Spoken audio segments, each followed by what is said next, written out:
Hello good morning नमस्कार दोस्तों, स्वागत है आपका अपने चैनल निश्चय क्लासेस पे। मैं आशा करता हूं आप लोग ठीक होंगे। तो आइए 13 जून की करंट अफेयर्स में देख लेते हैं कि 10 अनमोल प्रश्न कौन कौन से हैं। तो पहला प्रश्न है, समुद्री अभ्यास जिमेक्स 2024 भारत और किस राष्ट्र के बीच आयोजित किया गया? A Myanmar, B UK, C USA या डी जापान। इसका सही उत्तर है डी, हाल ही में 2024 का जिमेक्स जापान में आयोजित किया गया। यह जापान के योकोसुका में शुरू हुए जापान भारत के यह समुद्री अभ्यास का 8वां संस्करण था। ध्यान रखिएगा, यह समुद्री अभ्यास है जिसका 8वां संस्करण था, जिसमें भारतीय नौसेना के स्वदेशी स्टील्थ फ्रिगेट आईएनएस शिवालिक ने हिस्सा लिया था। उसी के साथ ये ध्यान रखिएगा, अगर मैं कहूं कि इसकी कैपिटल क्या है जापान की, तो ध्यान रखिएगा टोक्यो। टोक्यो इसकी कैपिटल है। वहीं आइए घरेलू सैन्य अभ्यासों की एक बारी सूची देख लेते हैं, साथ साथ में अन्य देशों के साथ भारत कौन सी एक्सरसाइज कंडक्ट करता है। तो वही गांडीवी विजय जो कि हमारे सेना द्वारा हर साल आयोजित की जाती है, वहीं पश्चिमी लहर नौसेना द्वारा, वहीं वायु शक्ति वायुसेना द्वारा, वहीं विजय प्रहार इंडियन आर्मी द्वारा सेना द्वारा। वहीं अन्य देशों के साथ हम लामिते, ये हम सिचिलिस के साथ रक्षा बल एक्सरसाइज है। वहीं पूर्वी संप्रति बांग्लादेश के साथ जिसे कहते हैं एक्स संप्रति, ध्यान रखिए। वहीं धर्म गार्जियन जापान के साथ करते हैं। गरुड़ हम फ्रांस के साथ करते हैं। अच्छा, वज्र प्रहार किसके साथ करते हैं? तो ध्यान रखिएगा यूएसए के साथ, यूनाइटेड स्टेट ऑफ अमेरिका। वहीं युद्ध अभ्यास भी हम किसके साथ करते हैं? यूएसए के साथ। चलिए अगले प्रश्न को देख लेते हैं। अगला प्रश्न है, हाल ही में राइट्स ने लोको रख रखाव के लिए किस रेलवे संशोधन के साथ समझौते ज्ञापन पर हस्ताक्षर किए? A western railway, B central railway, C eastern railway या डी सदर्न रेलवे। इसका सही उत्तर है सी, अभी पूर्व रेलवे के साथ अभी राइट्स ने हाल ही में यह एमओयू साइन किया है, जिसमें उसके रख रखाव से लेके और डीजल इंजन की मरम्मत को भी देखा जाएगा। वहीं पश्चिम बंगाल के आसनसोल डिवीजन में पूर्वी रेलवे अंडाल डीजल शेड के एक समझौते ज्ञापन पर हस्ताक्षर किए हैं। तो ध्यान रखिएगा कौन सा है? आसनसोल डिवीजन जो कि पश्चिम बंगाल का है। इसका उद्देश्य क्या है कि डीजल इंजनों के लिए मरम्मत और रखरखाव की प्रक्रिया को सुव्यवस्थित करना है। वहीं हमारे रेल मंत्री कौन है? अश्विनी वैष्णव। इसी के साथ आइए फटाफट हम रिवाइज कर लेते हैं कि हमारे टोटल कितने वेस्टर्न कॉरिडोर्स हैं। तो ध्यान रखिएगा, वेस्टर्न कॉरिडोर हमारा कहां से कहां तक? तो वेस्टर्न कॉरिडोर हमारा स्टार्ट होता है मेरठ यूपी से और जाता है जवाहरलाल नेहरू पोर्ट मुंबई, ये आपको ध्यान रखना है। साथ में ईस्टर्न कॉरिडोर हमारा कहां से स्टार्ट होता है? तो ईस्टर्न कॉरिडोर हमारा लुधियाना से शुरू होता है पंजाब, और जाता कहां पे है? ये जाता है वेस्ट बंगाल के दुमकनी में, यानी कि वेस्ट बंगाल के दुमकनी में। साथ में आइए देख लेते हैं कि हमारे कितने जोन्स में डिवाइडेड है रेलवे।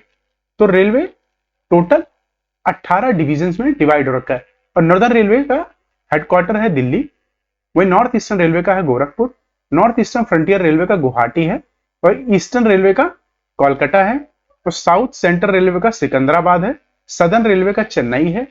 इसी के साथ आप देखते हैं सेंट्रल रेलवे का मुंबई है, वेस्टर्न रेलवे का मुंबई है, साउथ वेस्टर्न रेलवे का हुबली है, नॉर्थ वेस्टर्न रेलवे का जयपुर है, वेस्ट सेंट्रल रेलवे जबलपुर है, नॉर्थ सेंट्रल रेलवे इलाहाबाद है, south east central railway Bilaspur, और east coast railway Bhubaneswar, east central railway Hajipur, Kolkata metro Kolkata, और साउथ कोस्ट रेलवे विशाखापट्टनम।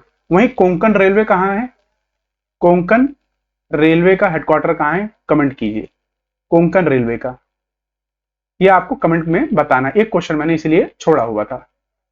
आइए अगले प्रश्न पे बढ़ते हैं।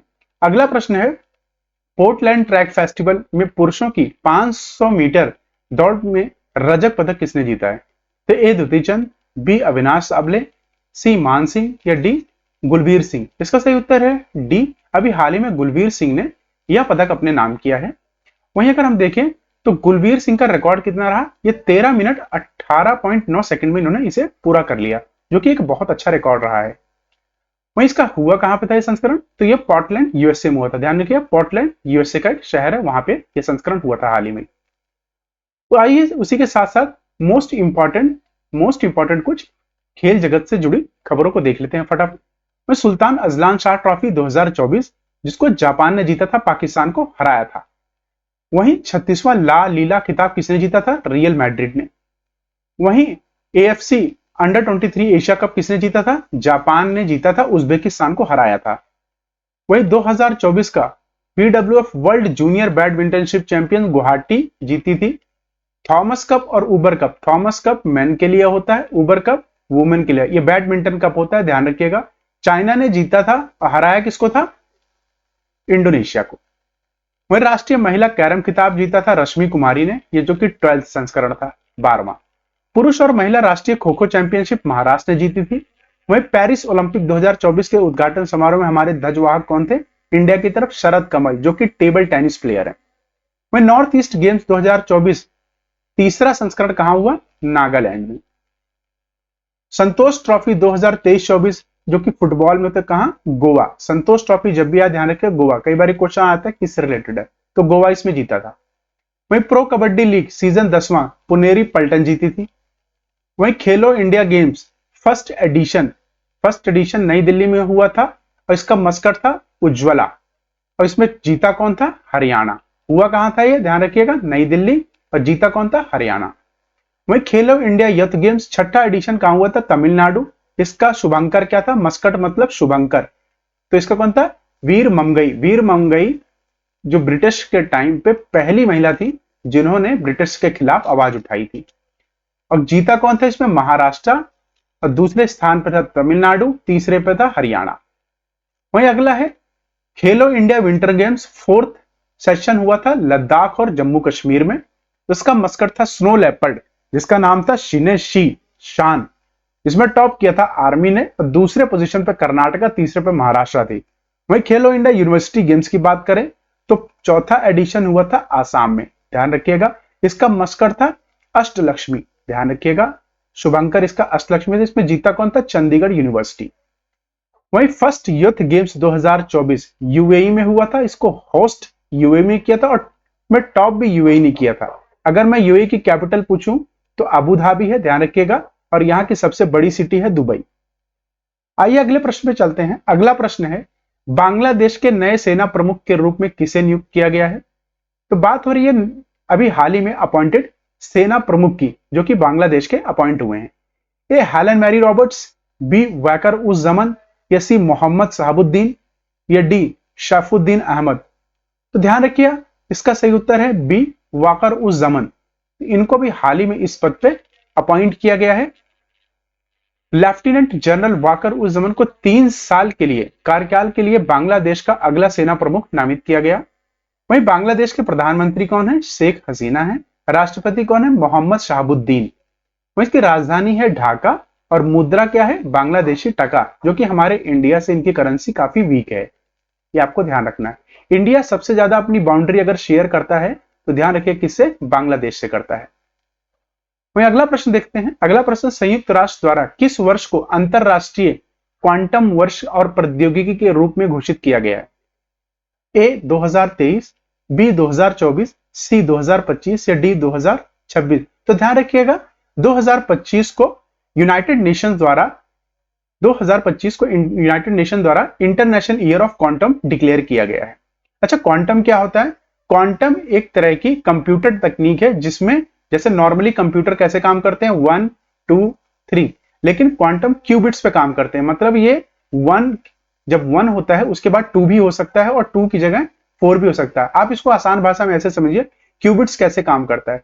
जैसे आपने अगर एक सिक्का उछाला हेड एंड टेल के लिए, टॉस करते हो ना, तो या तो हेड आता है या टेल आता है, लेकिन क्यूबिट्स में क्या होता है? दोनों डिजिट एक साथ आ सकती हैं। ये हमारे विश्व का सबसे पहला क्वांटम कंप्यूटर है, कुछ इस प्रकार दिखता है। तो आइए एक बारी इससे जुड़ी और सारे पॉइंट्स को एक बारी रिवाइज कर लेते हैं। तो क्वांटम प्रौद्योगिकी ऊर्जा चिकित्सा वित्तीय समावेशन और सुरक्षित संचार में सतत विकास में मदद करेगी, पहला चीज।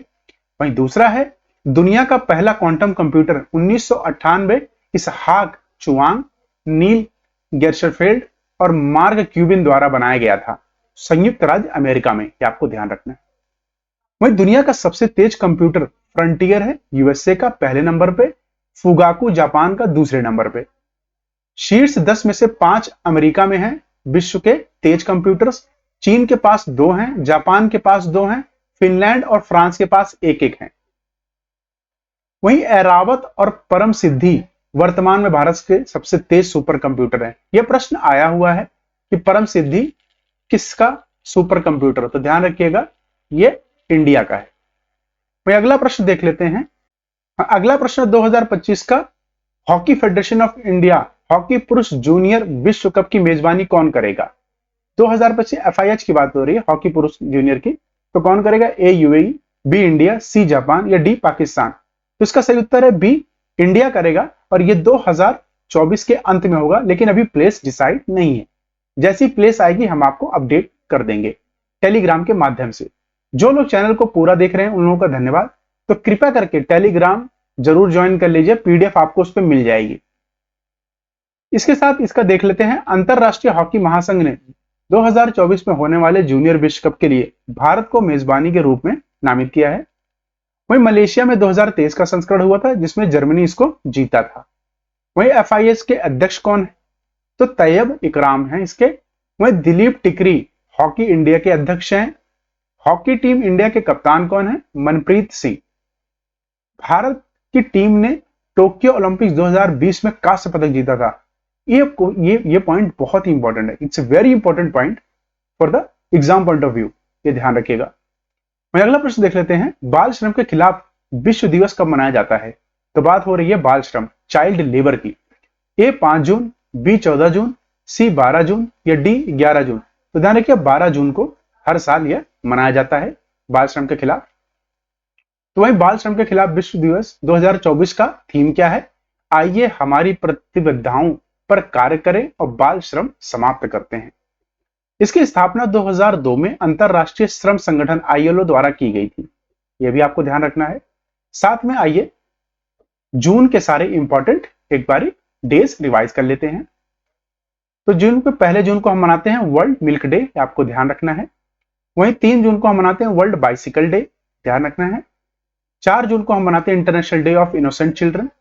5 जून को हम मनाते हैं वर्ल्ड एनवायरनमेंट डे। 7 जून को हम वर्ल्ड फूड सेफ्टी डे। 8 जून को हम मनाते हैं वर्ल्ड ओशन डे।